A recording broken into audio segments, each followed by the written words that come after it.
When Samoans first began coming to the United States in the early 1900s, they were looking for a place to belong. They found home with family, and as those family circles grew, they found it again with their churches.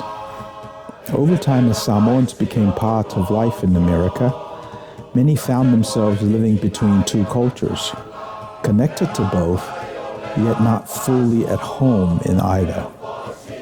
This place, Manuia, offers a place to land, a place to breathe, and a place to belong. Second Samoa is your home away from home. Manore on sairi malo songa ta ori ya tolo songa fa pena info. Malo ko foi. Ioi. O mana toa ngā luenga si o tatotu. I le time ta upulewa o ne il ta fasolonga. O le technology. E wai pise I o le upuaia le isona fasamo. Il Tautua ngangana. O mana toa le whaalaputonga na te le lopo ina a mataina le mawhauwhaunga le whaamao pōpo se komiti. Na whili mai ai la wia o mai a whatao o I tūlangi ese o lo iai le atu Samoa ma tala whautoi fo ia. Ia o tātou tangata. I te tono o le whaalaputonga lea. O te mana tuana o le isi sui o le whaalaputonga lea o lau songa misi. Le whale ulo whatue. Oh, okay. Yeah, okay. E pe o lau tau lea ma tā whaioi. Na mafua o na whaapoto le. Ia le au whaito whaa foi. Uta mamau whale upolu. Mai I tūlangi ese la o loa whio ia o tātou tangata mai le larula. I le whaalaputonga le ina ia sa ili lani. Tenga ngana wha English. Ioi. Le la o tā o tonu iei. O na umantua ina lea se amata tue. I teimi le ua o iei le tā ngā luenga. E pe o kei marolongi o tangata ile. I tūtono le la wha solo ini. Ina asa le la si toi fo I mai pe a whaina marolonga koe fo I mai isi kei mele paolo le. Ia o le halawa e mōlo marosi. E wha awa wale il tā ngā ruenga o le nia, so ia malo ale, le ono sai foi. Ai ono le tam tau. Yeah. So o le tā lalanga o le nia, so. Se whai asa utala wa o le lana e ito tonu le. O le whalaputonga le, whale ula le whatoa I upu. O ngā whia tonu ana, a e il to whalea. O aila tona amataina ia ma. Le la o lau tau ngā luenga wa o lona winga o lau tau whaalaputonga.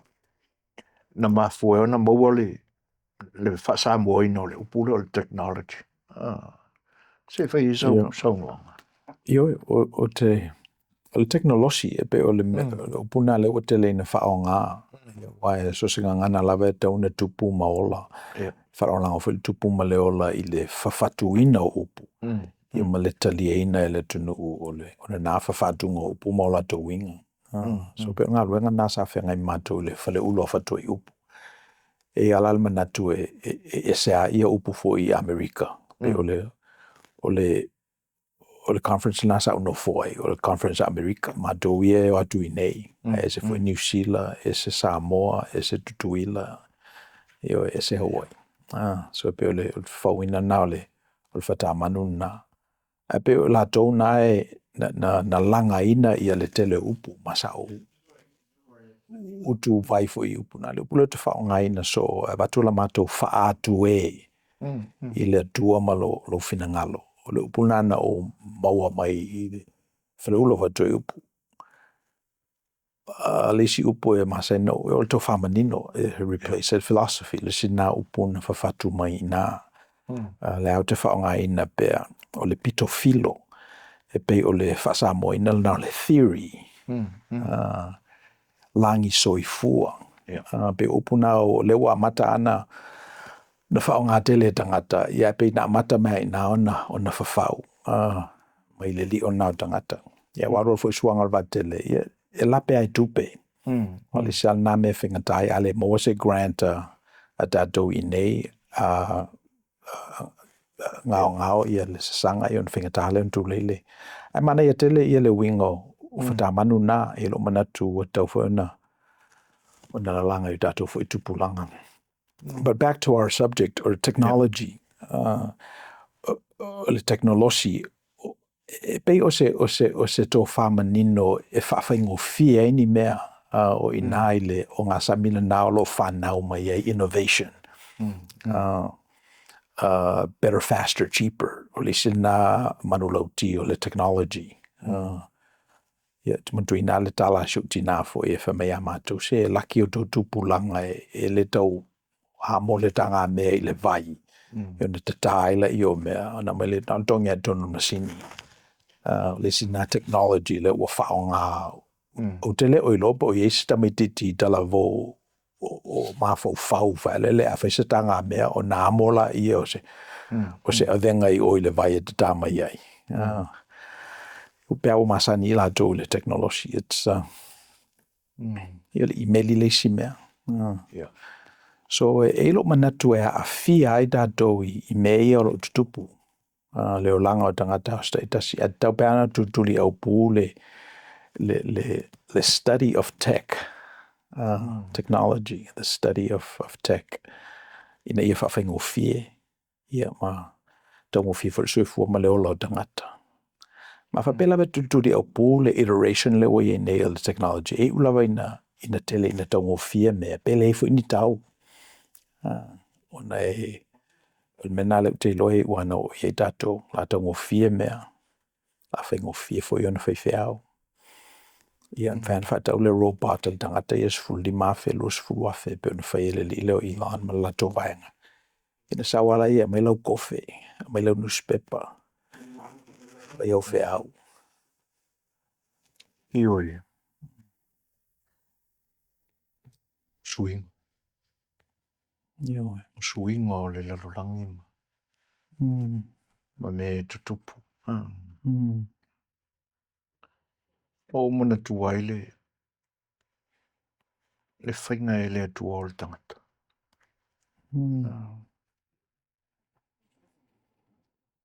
E le whapea au malona whai a tamu ma ewa.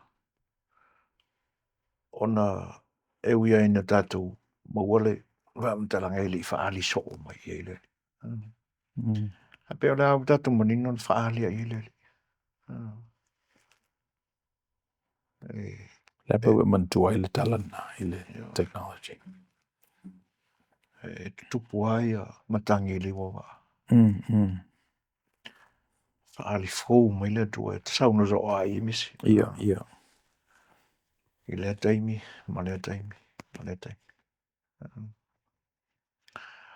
Ai o suinga o tātou. O le whatino ngā o suinga i o le alawhau le atua o tātou e. Okay. E pelao na i le langona le nāua e toi mana tua i nai a le upo e sāu no so ai se utua. I le whatinonga o le whaamamaanga o lava lapa. I lo lātou teip. Māsone. Ua leo toi eilani tua oio mea.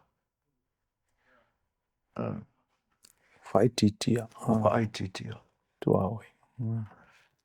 Io e o foi lai i o tātou lava foi langona. E me mawhaiona o tātou whaupu o tātou lava foi teknolosi. E pi e tau au manatui. Ia ka koukai kokase. Ia. Io awai o le suinga. Na uola mai le taimi le nā misi I la lo I le atu. Iwe. Le taimi na ua si itia mai lo mātou a inga mai le nofuanga o le kalesia sa pule a o ngai si utama. O mātou o mai le taunga manono I lo mātou ai. Ia e fau lo mātou nofuanga. E le ise wila. Le ise paipa. E mawai le pai. E mea manua. E le mamao lo mātou fale. Le whanua lo mātou ainga le ua. Hato ai e no fwaina I o mātou ia ma. Mātou ne o whana. Ma le vai tafe. O le vai tafe le na o le pisa ina ia. Ngā luenga voi le tau fuafua nei o le. O le whatanoa vai. O le vai tafe le na e tua o ia I le nuu le o mangiangi. Mano mātou nuu I tanu ngā manono. E le mamao la le. Lo mātou whanua ma le. Mea fo iwa file na I o mātou e whaatua lo mātou whale. Ma le vai tafe le. Na o ola mai lai leo langa lena. Teknolosi tuaile. O le a mōra ka ngā lava I le vai kafe. Ia ngā ruaku lea, ka ruaku lea o ka pālu ula fo I lea ia. Ia lai ngā lue si o tina ele. E ngai ka ngā lava. E leo toi whaia se au. E nei aso. A mesa whaatino ai le nā ngā luenga whaatina, whaatamaitai. Ia, o le ka alau mai o ipopopo. Mai le whaile sunu ngā ipopopo e mau ele malala. Ia ma le auri u a mea mamawhare ngā. Na o maua mai teknolosi na le auri mamawhare na e utu iei malala. E utu iei malala. Ona poni. Ele ai o. O ka vai fo I lai a auli ni lava le lei. Ia, e ele apa vai. E lo lo I lima o se o tina. Po ta mai tai fo le ainga o le anga. Whaatino. Ia, ngā pile sau ia. E kau wha vave ona mafola I le manu minumi. Pe o le winga nao le apa vai. Ia, o asoni. Ia, ana mai o le auli uku ia le vai. Ia, ngā. Whikari ale o le auli e mawha salalau mai, mawha pasi mai. Teknolosi. Ioi. E pe o le manotia na o teknolosi, o se mea sa whinga tau na whai, leo o mawhingo fiene na whai. O se mea na ato le toru aso, ia leo amata ni na lua I tūla. So o le winga le na o le space lea. So ale whaatawhai la. So e tau alao na loto mau lalo le tangata. E te tonu o le siu mangal nei ina ia sa ili wha maoni le whaali fōu mai I lo manatu o le atua. Whaali fōu mai le atua o tātou fo I tupulanga. Ia, ona tamu whaila I keep up with technology. E leo technology uma fo I le lei pe whaonga ina fo I se awala le lei e fo I technology le lei au whaonga ina se. Mela nai e tu o il whaita li e le tangata. E whatu na I rona mawhau. O lea se mea na tupu mai fo I lo tupua e so e ua te lei se suinga mo lowo langa I le wālata mai. Ioi. E tele. Wow. O le teknolosia ia. No o misi ile mea o le tautua. Sa le mwhai ona o maua. Mai lo tupua e le li o lea. O le mātou a lo toi whale o le tamā mantina. Ma mātou o le whanau. Ei na ua ru ese matanu ngā manono. Wala I tue le aingol tinao. Olo tama. Isa napu. Ia la mai ia la se vaenga fa penao. E tau na fa malia I pe. Malia I le fisili. Wa le olanga tautua le misi. Sa ua o ina I te tono le falo le faife au. O na I o fai mātua o faife au. Ai ele I lo loto tele. Le pela ona o fa ta ia. Ma o fa leo ina I le taimi o mawai. Le sai sa fa fa I mai tua. Ma apa fa fano ma solo fa fano. Ia. E pe o le sine na te kono rosi tuaina. Nei soi fua mai o tatu tangata. Ia. Ai ina ua o ua atu sa anapo. O a pesole. O I kongu ala ka kaunga o fa ta ina ia. Mea na o fa longa I lo tama. Mea na o ina nei tama li ina. A vea mata upu o nga ngana Samoa. Ia o. A reo mawai. Isa napu. Isa napu I leo langa tautua. E le ngatau aina. A ole nu. Ioe. Io na o tino role ia te a le aina. A wiki koe fo I le ngā luenga sa e whai ngā luenga I epi. E ngā ore kols furu maung ko puka la e le vajaso. Ai, whai lor tautua. Wai nā whai lana na o maua mai ele. Whai mai a nai ali o se au ainga na. Lau tupura. Ako ori se koe whai lau so mama. E nā ore. E mai ia. Ngā leo ngā pe whiku ngai māsinga ke ora makiwa I ma. Mai whee ai. O le upure nā ore whee. E pe o se angana, o se upu whaaula ula tupulanga. E wha leo ai le aisi. E wha mantala mai le aisi. Ina wha pe ngai kaimeanga I ke ora whee ai. A matua lolo maumanga I ana. Ai le se nā tala. Ia, ma le loto o le tautua. Ngā pisa mā o se o sia ai le tino. Ai pisa whai ma meso malia le angai. Io na o loa le tā ua o le mea o le tautua. Nei la le temil ni. E pe o na aunga I le fesili. O le mwhaina tino mai. Mua. Wa ese le no whanga. Lua. Ia. Ua matua.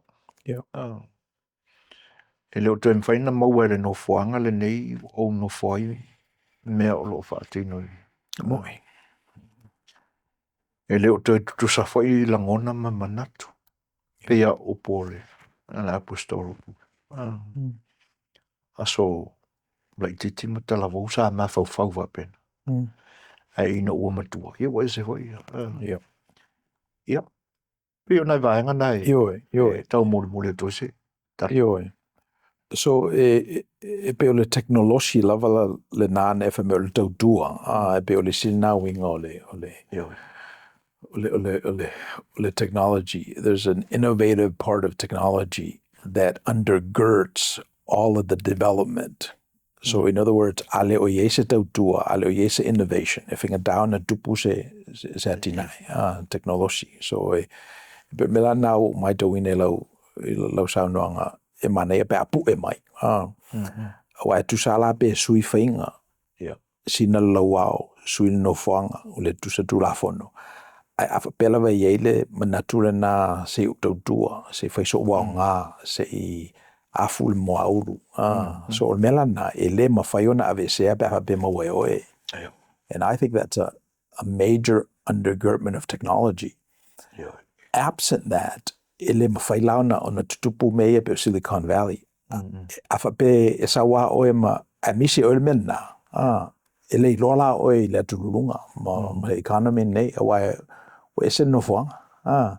e se tulafono matua tausaga ae faapea te sau ma le uiga lana o e te fitautua fieso aoga e te lē manaʻo e feʻe o le mea lana le technology manaia lana mena ia ona mai lo laia au mai e tatou tagata e o latou le lau ele lenei o la latou vaisū lea le faataʻitaʻi o manatu ia ona failole ona fai se mea lana ua mena le ua misi nei ave nei foʻi e tatou tagata ia hire e ala ona o mai ona o se leni e tafefe pe a le totogia e leia ama se manatu a faapena a mea la e sau e tautua le atua ma lana ekalesia e mea la si sau e tautua ia le tatou atunuu ma le tatou tofi lea absent la le mea lana e le mafai lana fauailuga se mea ua e o le mea lana le ututupu nei avae nei foʻi la i company e ua matana let go a latou tagata ai sa ua let go ai ona ua iai le technology na fanau ma le innovation o le tagata ka o le AI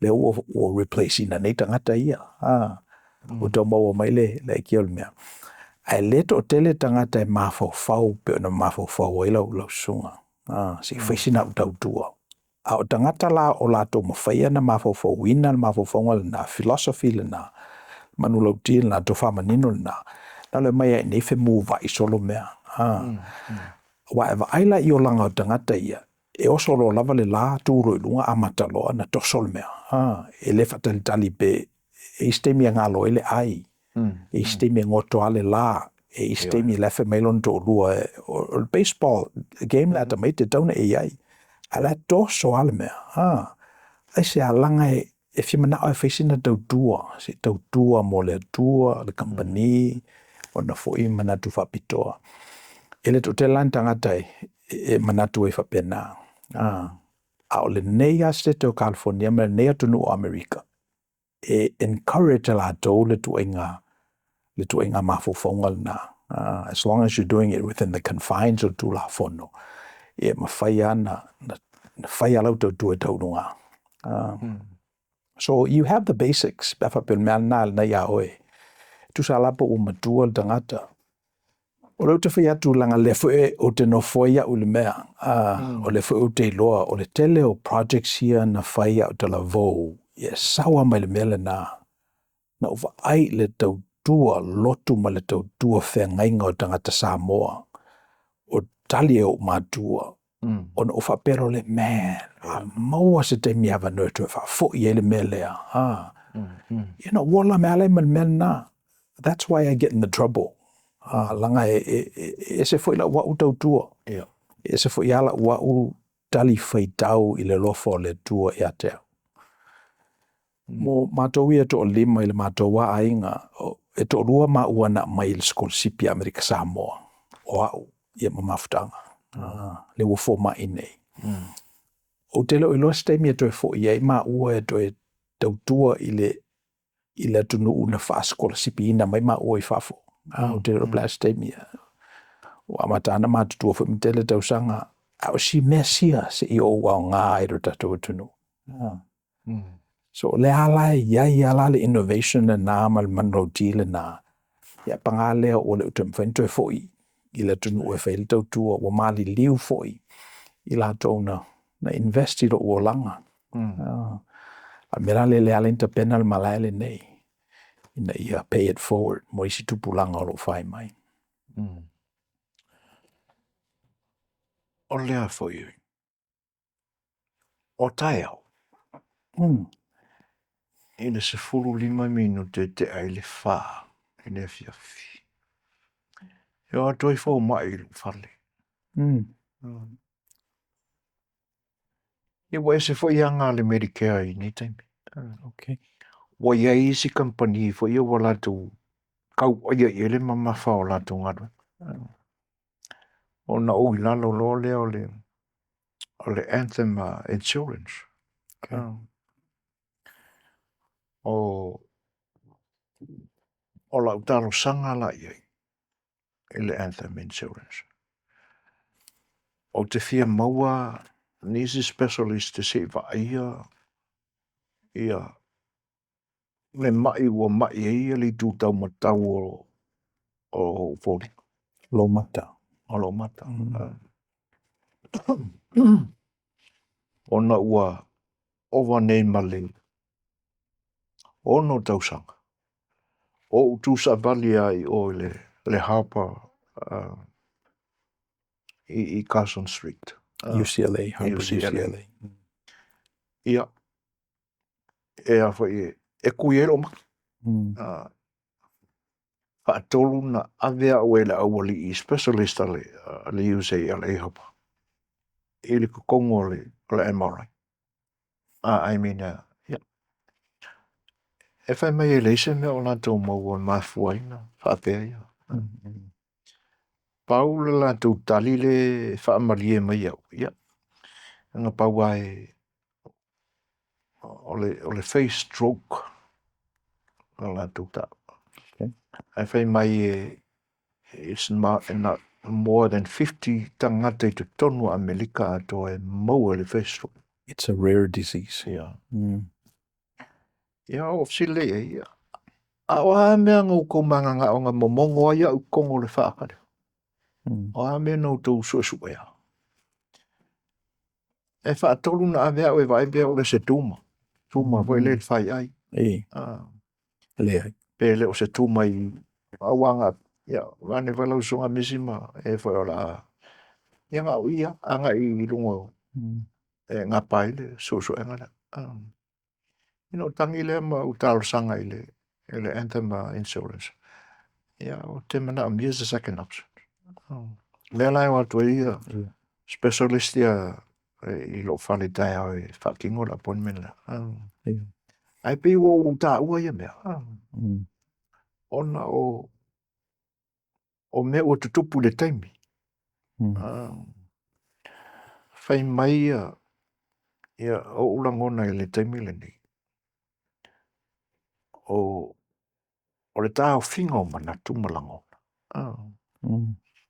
Atono o le isi na mea o no whai pe tātou i tua o i teknolosi.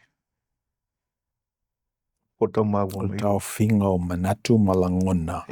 O lo tau whia i tātou mai le whawhelo ina o teknolosi fōu ia. E pe o lo tū maua la i tua oi. Ia. O lo tū maua e vai e kuro le tauna a e le mele. Pe o isi nā sā o le teknolosi i o manatu. Ia. Le mele pito i lunga, lalo le innovation, le manulau ti, whaelelo o le whina ngalo ina ia le lei mea, sa idi malo, whaisa tautua. Okay. Awa ni no fwa i le whaingo fio le. Ia. Peo tūlanga na.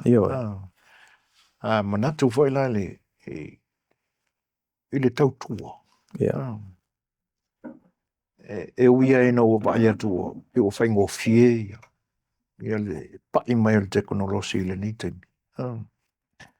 Ia e mo le langona ai o le tangata sa pisa sua malie ia ia le. O le sa tautua i le whai ona au tu e whaaua wina ini ia so misi o le. Ia ro toi povese le lo lausunga o le tangata whawhifia. Tangata siwa. O lo o whea lua i pea. Ma le whaai longa. E mo i ala e pi e popole ai i taimi. I nisi o taimi o lo uora. Ia e pi o toi langa. Ia o matua. O no me sa tupu mai le whatinonga o le tautua le na. Teknolosi. Taimi na le anga il te mau ai ngō Samoa ina ua whaina ia wha. Sa kela i ngau i whafo. Promote Sam. No whanga la sa whai il whawhifia. Ia ngā mako pa i lea kong ulu keimi a asar ki ona. Snow. Ngā bangia o rocks wai i kawa ile. Ia e siwa ato lai pisi le vai.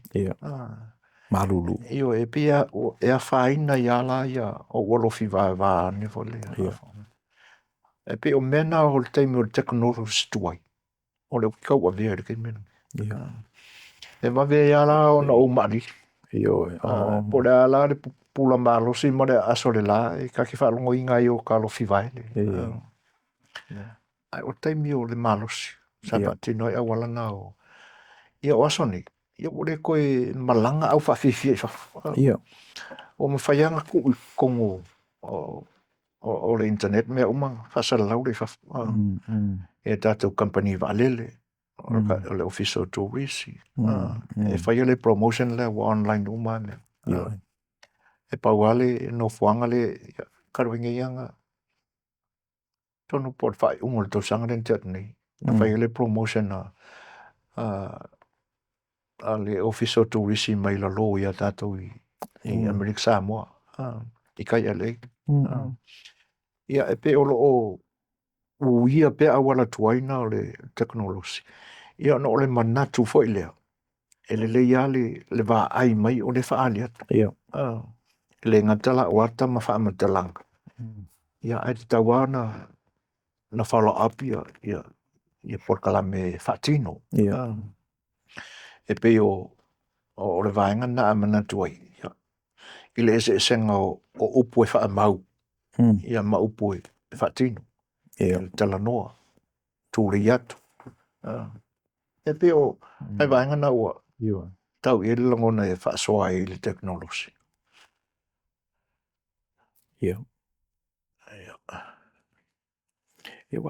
Technology, they don't make it. Ia manatu innovative. Ua tutupu mai ma ua manifesta tue le talia le maketi. O le wingala tale le tupe mawai. Awa pe o le siale na papolenga i le AI, artificial intelligence. O la ua whao ngāne e company te tele e pe o Google, Amazon, Apple.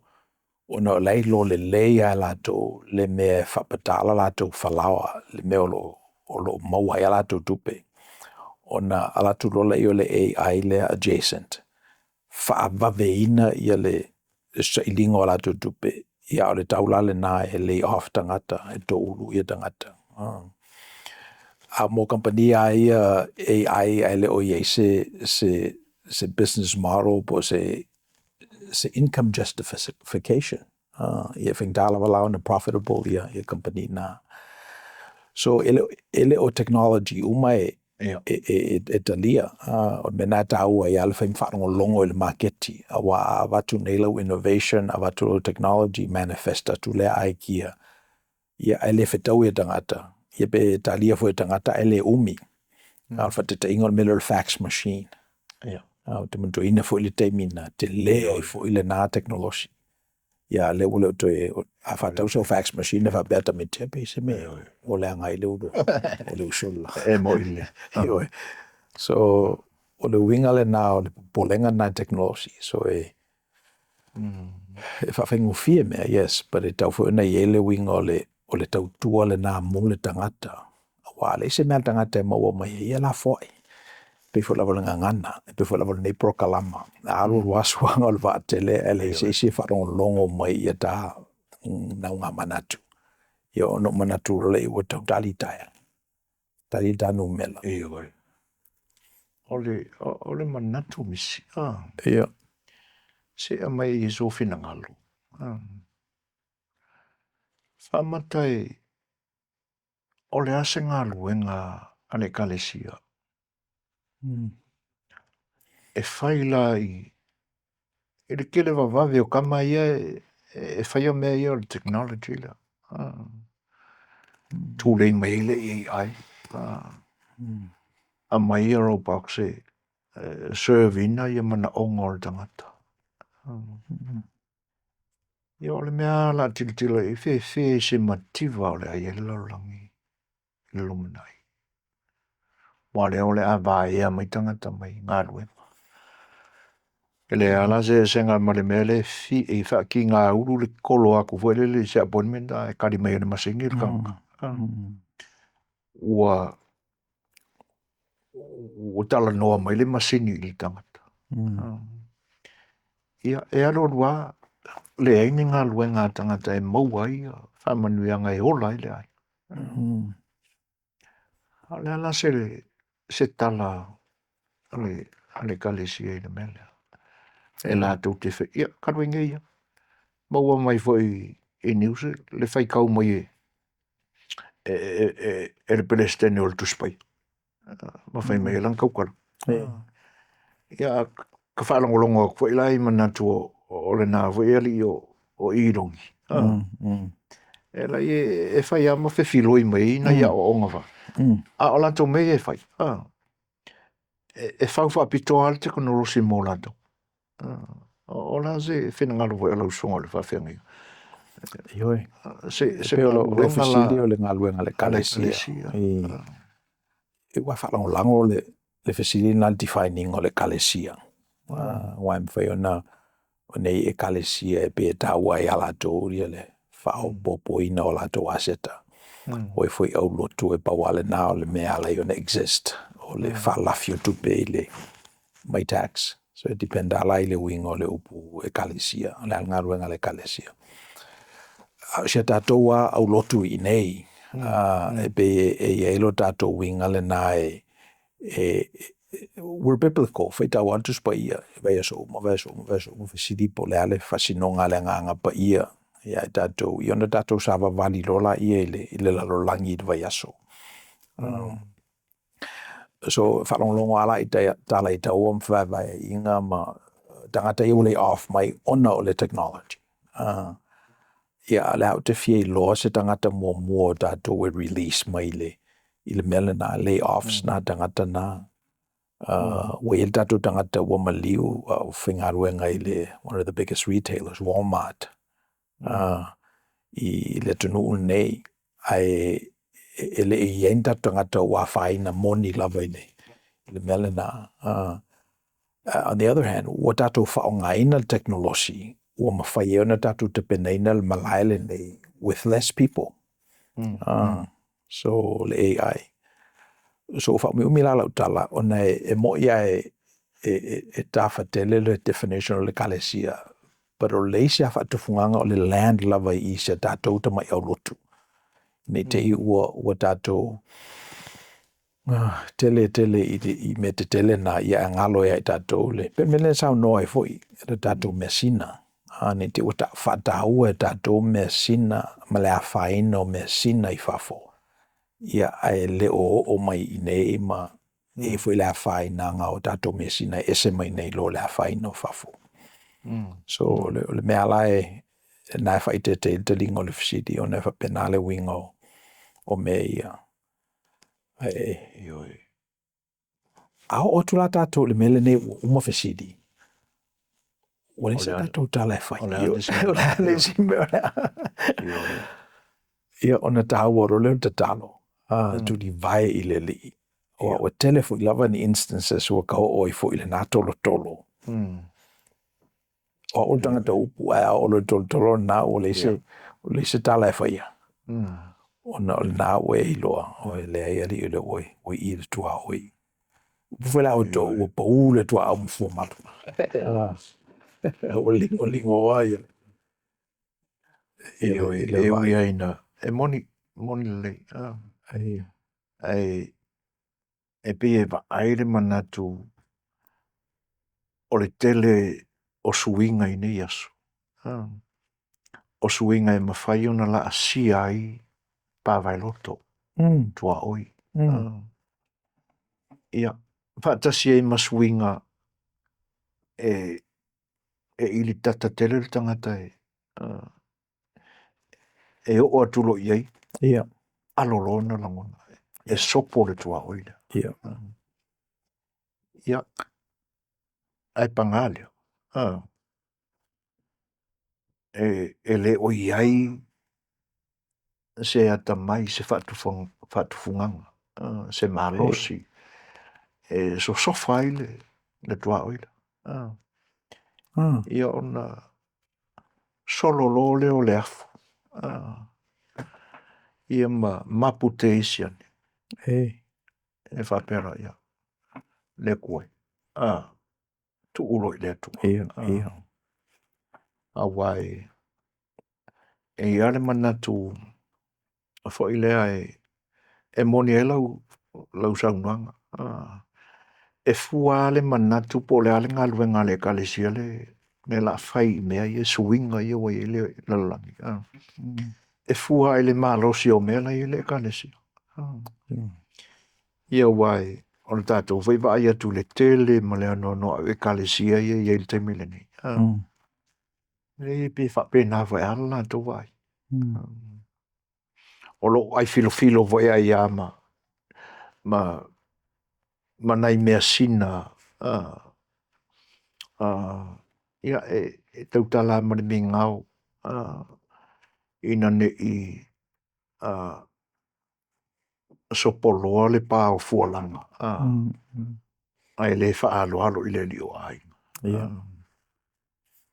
ia e pe e langona ia se manatu foi lea o lo alo fo e ka le sia I se la tau ngā luenga wha le tala le le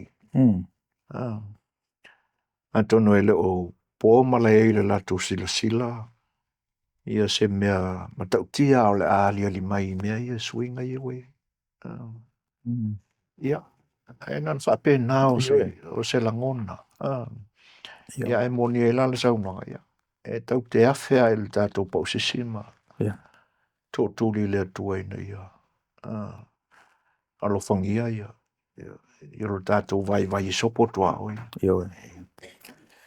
o lea o benefiti tātou le tele o teknolosi ia mai o te loa e fui le wala au mō tātou e tauna whaisa tātou tali wa le ala mata ona tō uru tangata lay offs ia na fasiri la ia po le mea tangata le awhai o le technology lava le kalesia kersiano that's biblically based e pe o le mea le nana whai e le li o le whamalama lama I tangata e pe e elo lātou pale whengai I le tua e ta wala atu I siona fo I tau mwhai e pe o technology le nā a whapela tātou te iloa e elo tātou wala I malo e ta wala atu I le tangata e pe fo I lava oe mā usaola ma soifua I nei I think na mawhana whana la I o tangata ele whemaua ina I mea o lo tutupu mta upu mō mua le lolangi. Te lo pe whapeina to te lo tangata. Ai a vai a tangata ilon si o manga ma whesidi po le ale mea leo ne whemaua ina I mea nei. O le tali al tuspa ia le tātou whatutuanga Christ biblical based. Ona le leia on tātou malamalama o le whai alea. Le vāo le atua lo nalo Yesu Keriso mai tātou ona so. And I know if inga tāona wha malamalama e au noa malangi soifua ona o tātou ai mana o a tātou e tuu le lima I le mea nei e le whao. Ai ama whai ona sapo I tātou e pe ona sapo le tele o isi me e tātou te whatutua ma fia iai. Mo se taimi pupu nei. Am whina sapo whapena e tātou le mea lo whale atua. Ia e lo manatu you know, mana ia leo langa, that's a good enough life. Tulu pe ia le te tālu. Ia awane I maipule. Le au ngani atu le atua mo. Nei whaali alia e. O tau ia ile savalinga fo ia. Wai moni e. Le tele o teknolosi wa o ngā mo I tātou. I nei aso. Ia le mulia ina mai ka makele. E pei ua. Isi popo lenga o le vaai atu iai. Wa o te mana tua misia. Nisi fo o tangata o lo o auto va atu tai. E por kala mela ia tātou e kalesia o lo fatino pea. E wia ina ua. Tā whia mai fu tātou le fatino ina o me te tele tai pea o food bank. Alo wha au pea I nai isi vaenga o porkalame. O maua atu e tā umawha. Ka ke vai e ala winga e mesela ia tangata o leiturangi leo Europa tangata Ukraine ma tangata Rusia e fe misa ia mea ai o lai whai asa ngo fua foi na tino mai de melena e fa pito ana la to va ai ia la to e pe la to manatu o me ai muri o le la lora ona le to ia lore o io e pe o lo te talo fo I mōna, wa o lo tu mawala tu teknolosi tu ai. Pe o ngā maua wikala o kaua o le larolangi le nā vai teimi, ia o lisi lea, o isi lea whatinonga e tangata o atu nui o le whasi o tinga o isi tangata, o le whasi wharawa kasi.